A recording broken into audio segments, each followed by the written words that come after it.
அனைவருக்கும் வணக்கம். வாழ்க வேகம், வாழ்க வளமுடன். நான் டெய்லர் பிரியா பேசுகிறேங்க. நம்ம வீடியோ போட்டே ரொம்ப நாள் ஆகுது. ஓகே, நம்ம ஒரு வீடியோ போடலாமே அப்படின்னு. இதுவும் பார்த்தீங்கன்னா ரொம்ப நாளுக்கு முன்னாடி எடுத்து வச்சிருந்த வீடியோ தான்.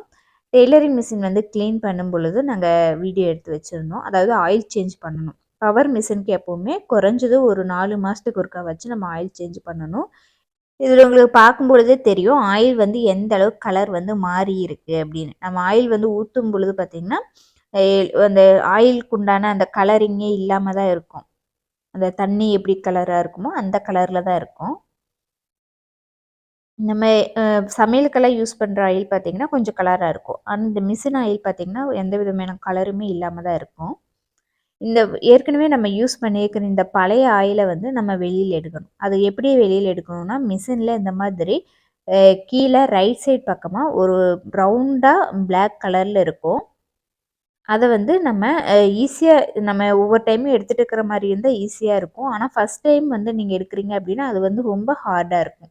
நாங்க பார்த்தீங்கன்னா, இது எப்பவுமே ஒவ்வொரு தடவையும் எடுக்க முடியாம, மேல இருக்கிற எண்ணெய வந்து பெரிய கரண்டிய வச்சு ஸ்பூன்ல மோந்து மோந்து ஊத்தி தான் நாங்க எடுத்திருந்தோம். இந்த டைம் வந்து மச்சான் இல்ல நான் நல்லாவே ட்ரை பண்றேன் அப்டின்னு சொல்லி ட்ரை பண்ணாரு. மிஷினுக்கு கீழ பார்த்தீங்கன்னா, அந்த ரவுண்டா நம்ம இப்ப மேல காட்டுனோம் இல்லைங்களா? Black colour. அதுக்கு நேரா கீழ இந்த மாதிரி ஒரு குமிழ் மாரி இருக்கும். அது வழியா தான் ஆயில் வந்து கீழ ஒழுகும். ஆயில் எங்க ஒழுகுமோ, அதுக்கு நேரா கீழ வந்து நான் ஒரு குண்டா வந்து வச்சிருக்கேன். பிளாஸ்டிக் குண்டா. மச்சான் பார்த்தீங்கன்னா, ரூ. 1 காயின்ல திருப்ப முடியுமான்னு பார்த்தாரு. ரூ. 1 காயின்லலாம் திருப்ப முடியாது. இப்ப வந்து இது அந்த உள்ளுக்குள்ள அந்த ஸ்க்ரூ வந்து எப்படி இருக்கும் அப்படிங்கிறத உங்களுக்கு நான் க்ளோஸ் அப்ல காட்டியிருக்கேன். அந்த ஸ்க்ரூவ சுத்திலயும் பார்த்தீங்கன்னா, ரவுண்டா அ அ மேக்னெட் குடுத்துருப்பாங்க. அதாவது காந்தம். அந்த காந்தம் வந்து நம்ம சும்மா லைட்டா அத நம்ம தூக்குனோம் அப்படின்னாலே கையில வந்துரும். அதுல வந்து கீழ இரும்பு இருக்கிறனால, இரும்புல வந்து அந்த காந்தம் வந்து நல்லா டைட்டா புடிச்சுக்கும். அது எதுக்காக சுத்திலும் அந்த காந்தம் வச்சிருக்காங்க அப்படின்னா, அந்த காந்தம் நம்ம வந்து தைக்கிறோம், ஊசியெல்லாம் ஏதாவது நழுவி உள்ள விழுகலாம். அந்த ஊசியெல்லாம் போயி, அந்த இதுல அந்த உள்ள அந்த சென்டர்ல அந்த குழியில போய் நின்றுச்சு அப்படின்னா, அந்த குழியிலிருந்து மேல பார்த்தீங்கன்னா, அந்த மிஷின்ல இருந்து ஒரு சல்லடை மாரி ஒரு பொருள் கீழ இருக்கும். அந்த மிஷின்ல மேல இருந்து. அது வழியா தான் ஆயில் வந்து மேல அப்சர்வ் ஆயி மேல மிஷினுக்கு வந்து ஆயில் போகும். அது வழியா அப்சர்வ் ஆகும்பொழுது எதா இருந்தாலும் அது இழுத்துக்கும். அந்த மாதிரி டைம்ல அந்த ஊசியெல்லாம் இழுத்துச்சு அப்டின்னா, மிஷின்ல போய் சிக்கிக்கும் உள்ள மேல இருக்கிற மிஷின்ல. அந்த மாரி சிக்காம இருக்கறக்காக தான் இந்த மேக்னெட் குடுத்துருக்காங்க. இந்த மேக்னெட்ல அந்த ஊசி இந்த மாதிரி இரும்பு பொருள் எதா இருந்தாலும் அதுல போய் ஒட்டிக்கும். அப்ப மேல வந்து உங்களுக்கு இழுத்துட்டு போகாது. இப்ப நான் இந்த ஸ்க்ரூ வச்சு எடுத்திருக்கேன் அதைய. இந்த ஸ்க்ரூ வந்து நல்லா ஒட்டிக்கிச்சு இந்த ஸ்க்ரூல. இந்த மேக்னெட் அப்டிங்கிறனால நல்லா ஒட்டிக்கிச்சு. ஃபர்ஸ்ட்டு இத வந்து இப்டி மேல தூக்கிக்கோங்க. இந்த மேக்னெட்ட எடுத்துட்டு, இந்த மேக்னெட்ட நல்லா சுத்தமா கிளீன் பண்ணிருங்க. தொடச்சு கிளீன் பண்ணி எடுத்துட்டு, அதுக்கப்புறமா தான் அதுக்குள்ள வைக்கணும். இதுக்குள்ள இப்ப நான் உங்களுக்கு வைக்கிறக்கு ட்ரை பண்ணி காட்டியிருக்கேன். வைக்கல. அத சுத்தி நானு தொடச்சு எடுத்துட்டு தான் வைக்க போறேன்.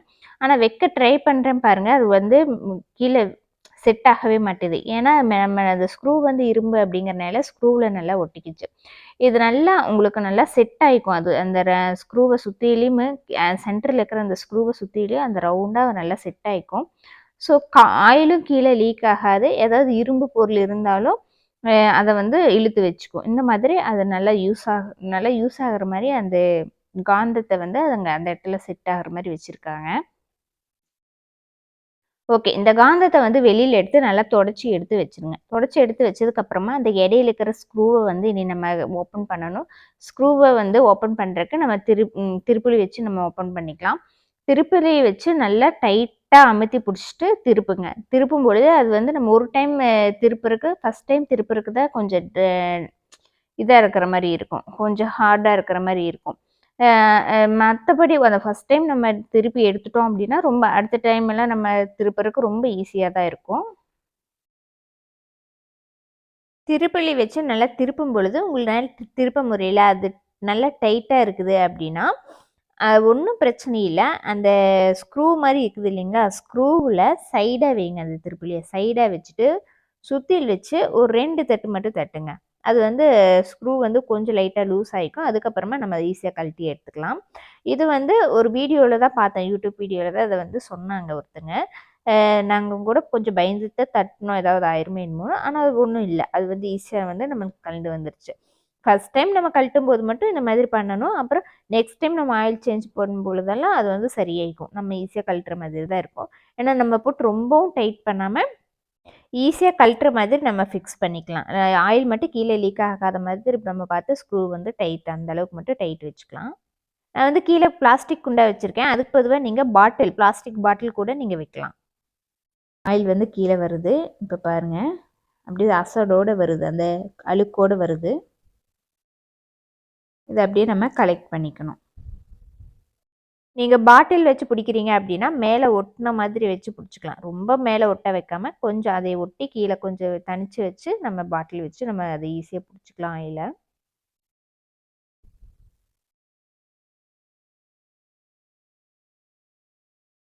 நம்ம வந்து நிறைய ஆயில் அதில் பிடிக்கும். 1 லிட்டருக்கு பக்கமாக பிடிக்கும். அதில் 1 லிட்டர் எண்ணெய் நம்ம ஊற்றி வச்சுருப்போம். அந்த அளவுக்கு வெளியிலையும் உங்களுக்கு ஆயில் வெளியில் வரும். இந்த ஆயிலை வந்து வேறு எதுக்குமே யூஸ் பண்ண முடியாது. ஒரு சிலர் சொல்லுவாங்க, இதே ஆயிலை தெளிய வச்சு மறுபடியும் நம்ம ஊற்றிக்கலாம் அப்படின்னு சொல்லி சொல்லுவாங்க.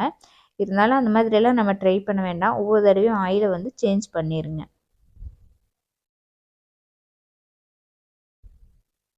இந்த ஆயிலை நம்ம பாபின் கேஸை வந்து டெய்லி ஊற வச்சு எடுத்துட்டு அடுத்த நாள் நைட் வந்து ஊற வச்சுருங்க. அடுத்த நாள் காலையில் யூஸ் பண்ணீங்க அப்படின்னா பாபின் கேஸ் வந்து நல்லா ஸ்மூத்தாக ஒர்க் ஆகும்.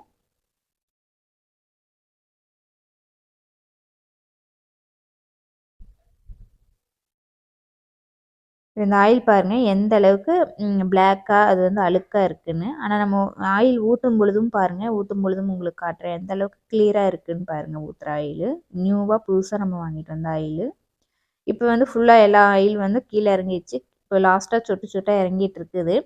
இனி ஆயிலை வந்து நம்ம கீழே எடுத்ததுக்கப்புறமா ஃபுல்லாக அந்த மிஷினையே ஃபுல்லாக நம்ம வந்து அடியில் இருக்கிற மிஷினில் பார்த்திங்கன்னா நிறைய டஸ்ட்டு வந்து இருக்கும். அதையெல்லாம் நம்ம தொடச்சி வேறு ஏதாவது வேஸ்ட்டு கிளாத் வச்சு நம்ம தொடச்சி எடுக்கணும். இதில் இன்னுமே ஒழுகிட்டு இருக்கு. அதை வந்து நான் கலெக்ட் பண்ணிகிட்ருக்கேன்.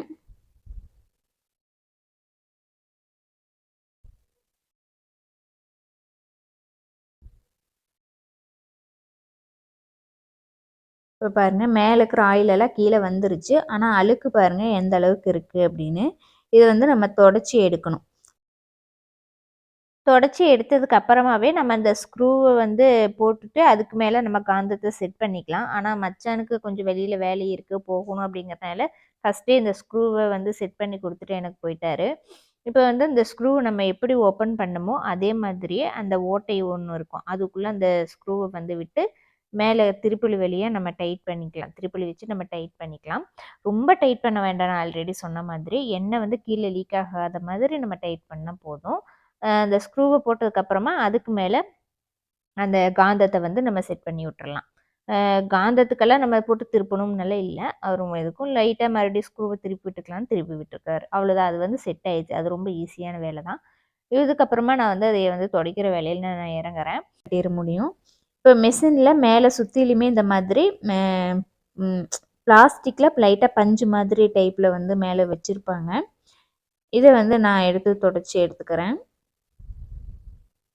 இதுலேயும் பார்த்திங்கன்னா நிறைய அழுக்கு இருக்கும். அதே மாதிரி மேலே நம்ம ஒவ்வொரு கிளாத்தாக தைக்கிறோம் இல்லைங்களா, அதுலேருந்து விழுகிற அந்த பிசுறெல்லாம் இதில் கொஞ்சம் கொஞ்சம் ஒட்டியிருக்கும் மேலே. அதெல்லாமே தொடச்சி எடுக்கணும். போட்டு ரொம்பவும் தொடச்சி ரொம்ப அமுத்தி இழுத்தெல்லாம் விட்டுட்டோம் அப்படின்னா இந்த பிளாஸ்டிக் வந்து பிஞ்சிரும். ஏன்னா இது ரொம்ப சாஃப்டான கிளாத்து இது மாதிரி இருக்கும். அதனால ரொம்ப இழுத்திங்கன்னா பிஞ்சிரும். அதனால் பார்த்து தான் நம்ம ஹேண்டில் பண்ணணும். இது வந்து 2, 3 பிட்டா இருக்கும். ஒவ்வொரு பிட்டா வந்து நம்ம எடுத்து தொடச்சி எடுத்துக்கோங்க. நம்ம பார்த்தீங்கன்னா ஆன்லைன் டெய்லரிங் கிளாஸ் எடுத்துகிட்டு இருக்கிறோங்க. மொத்தமாக 6 மந்த் கோர்ஸு. பேசிக்லேருந்து உங்களுக்கு ப்ளவுஸ் சுடிதார் சம்மந்தமான எல்லாமே ஆல் டீட்டெயில்ஸ் உங்களுக்கு வந்துடும். டெய்லரிங்கில் கவர் ஆகாத கோர்ஸுன்னு எதுவுமே இருக்காது. டெய்லரிங் சம்மந்தமான எல்லாமே நம்ம சொல்லி கொடுத்துருவோம். நீங்கள் சொந்தமாக டெய்லரிங் கடையே வச்சு ரன் பண்ணலாம். அந்த அளவுக்கு எல்லாமே சொல்லி கொடுத்துருவோம். நீங்கள் டெய்லரிங் கிளாஸ் வீட்டில் இருந்துகிட்டே பழகணும் அப்படின்னு நினைக்கிறவங்க மேலே நான் கொடுத்துருக்கிற நம்பருக்கு கான்டாக்ட் பண்ணுங்கள். முடிஞ்ச வரைக்கும் கால் பண்ணுறதை விட வாட்ஸ்அப் பண்ணி விட்டீங்க அப்படின்னா நான் டைம் இருக்கும் பொழுது உங்களுக்கு டெய்லரிங் கோர்ஸ் பற்றின டீட்டெயில்ஸ் சென்ட் பண்ணி விட்டுருவேன். இப்போ மிஷினுக்குள்ளே லெஃப்ட் சைடில் ஒரு அரை மாதிரி இருக்கும். அதில் வந்து தனியாக அந்த டஸ்ட்டுகள்லாம் குட்டி குட்டி பீஸ் அந்த துணியில் இருக்கிற வந்து அந்த கட்டாகிற பீஸெல்லாம் கீழே வந்து அப்படியே லைட்டாக பஞ்சு மாதிரி உங்களுக்கு கலெக்ட் ஆகிருக்கும். அதை எல்லாமே நம்ம தொடச்சி எடுத்து அக்கட்டை போட்டுறணும். அது வந்து நல்லாவே ஒரு நிறையவே பஞ்ச் மாதிரி ஒரு கைப்பிடி அளவுக்குமே உங்களுக்கு சேர்ந்துரும். அப்பப்போ நீங்கள் அதை வந்து எடுத்துகிட்டே இருக்கணும். அதில் வந்து பார்த்திங்கன்னா ஆயிலுமே கலெக்ட் ஆகிருக்கும். ஆயில் சேர்ந்துமே இருக்கு அதுக்குள்ளே. இப்போ நம்ம பாக்ஸுக்குள்ளே தான் க்ளீன் பண்ணுறோம். பாக்ஸுக்கு வந்து ஃபுல்லாக க்ளீன் பண்ணி முடிச்சுட்டு இனி மிஷின்லையும் மேல் பக்கமாக, அதாவது அடிப்பக்கத்தில் மேலே வந்து பார்த்திங்கன்னா அந்த நம்ம சொன்னோம் இல்லைங்களா, அந்த ஸ்க்ரூ யூஸ் பண்ணி நம்ம ஆயிலை வந்து வெளி பக்கமாக கீழே வந்து நம்ம எடுத்தோம் இல்லைங்களா, அந்த ஸ்க்ரூக்கு நேராக மேலே பார்த்தீங்கன்னா அந்த மிஷினில் வலை மாதிரி ஒன்று இருக்கும். அதில் ஓஸ் கூட மேலே இருக்கும். அந்த வலை வழியாக தான் ஆயில் வந்து மேலே வந்து அப்சர்வ் ஆகி மேலே போகும். மிஷின்கெல்லாம் இப்போ அது வழியாக தான் பரவும் அப்படின்னு சொல்லியிருந்தேன். அந்த வலையையும் கண்டிப்பாக தொடச்சி விடணுங்க. அந்த வலையிலையும் தூசு எல்லாம் இருக்கும். அந்த தூசெல்லாம் இருந்தது அப்படின்னா அது மிஷினுக்குள்ளே போயிடும். அதனால் அதையும் நல்லா சுத்தமாக தொடச்சி எடுத்துருங்க.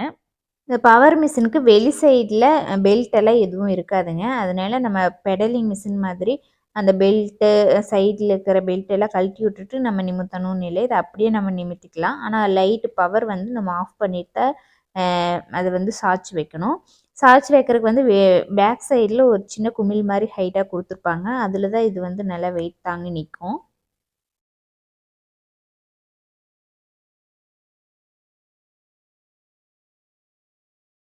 உங்கள்கிட்ட சின்ன சின்ன கிளாத்தாக தான் இருக்குது தொடச்சி எடுக்கிறதுக்கு அப்படின்னா, நம்ம குட்டி குட்டி கிளாத்தையும் தொடச்சிட்டு அட்டை போட்டுட்டு வேறு கிளாத் எடுத்து தொடச்சிட்டே இருங்க.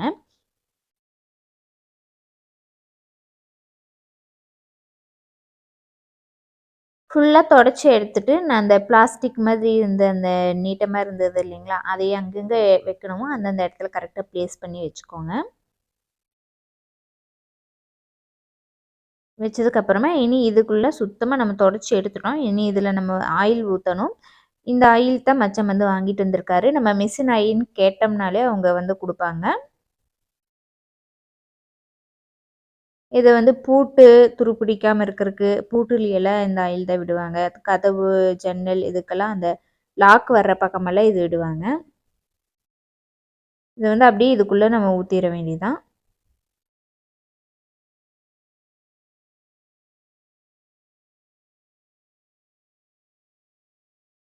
இதை வந்து அப்படியே நம்ம 1 லிட்டரையும் ஊற்றிடக்கூடாதுங்க. அதில் வந்து மினிமம் மேக்ஸிமம் அதாவது லோ ஹை அப்படின்னு சொல்லி 2 அளவுகள் வந்து கொடுத்துருப்பாங்க. அந்த 2 அளவுக்கும் இடைப்பட்ட அளவுல தான் நம்ம வந்து ஆயில் ஊற்றணும். அதை வந்து நான் உங்களுக்கு க்ளோஸ்அப்பில் காட்டுறேன். அதிலே எழுதியிருப்பாங்க மிஷின்லேயே. லோனும் கீழே எழுதியிருப்பாங்க, மேலே ஹைன்னு எழுதியிருப்பாங்க. அந்த 2 அளவுக்கும் இடைப்பட்ட அளவில் தான் நம்ம இடையில நிற்கிற அளவுக்கு நம்ம ஆயில் ஊற்றணும். அதை விட அதிகமாகவும் ஊற்றக்கூடாது, அதை விட கம்மியாகவும் ஊற்றக்கூடாது. இப்போ ஆயில் ஊற்றிட்டேன். இப்போ க்ளோஸ்அப்பில் உங்களுக்கு காட்டுறேன் பாருங்கள். அந்த சென்டரில் கீழே லோன்னு எழுதியிருக்கும், மேலே வந்து ஹைன்னு எழுதியிருக்கும். அங்கே வந்து கோடும் போட்டிருக்கும். அந்த கீழே லோன் எழுதிக்கிற கோட்லேருந்து கொஞ்சம் மேலேயே ஆயில் நிற்கிற மாதிரி நான் ஆயில் ஊற்றிருக்கேன். இந்த மாதிரி தான் ஆயில் ஊற்றணும். இன்னுமே கொஞ்சம் கூட ஆயில் ஊற்றிக்கலாம். ஆனால் ஹையை விட கீழே இருக்கணும் ஆயில் ஊற்றும் பொழுது. அந்த ஹை லெவலை விட மேலே தாண்டி போகக்கூடாது ஆயிலோட அளவு. இந்த மாதிரி ஆயில் ஊற்றி முடிச்சிட்டோம் அப்படின்னா அவ்வளோதான். இந்த மாதிரி பவர் மிஷினை பொறுத்த வரைக்கும் ஒவ்வொரு 4 மந்த்துக்கு ஒருக்காவும் நீங்கள் ஆயில் மாற்றிக்கோங்க. அதிகபட்சம் நீங்கள் 6 மாதம் வரைக்கும் கூட விடலாம். ஆனால் அதை விட ரொம்ப அதிகமாக விட்டுற வேண்டாம். இப்போ பவர் மிஷினுக்கு பின்னாடி பார்த்தீங்கன்னா இந்த மாதிரி ஒரு குமிழ் மாதிரி இருக்கும். இதில் தான் வந்து நம்ம சாய்ச்சி வைக்கும் பொழுது பவர் மிஷின் வந்து வெயிட் வந்து தாங்கிட்டு நிற்கும். மீண்டும் அடுத்த வீடியோவில் உங்களை சந்திக்கிற வரைக்கும் உங்களிடமிருந்து விடைபெறுவது உங்களின் தோழி பிரியா சரவணகுமார். நன்றி, வணக்கம்.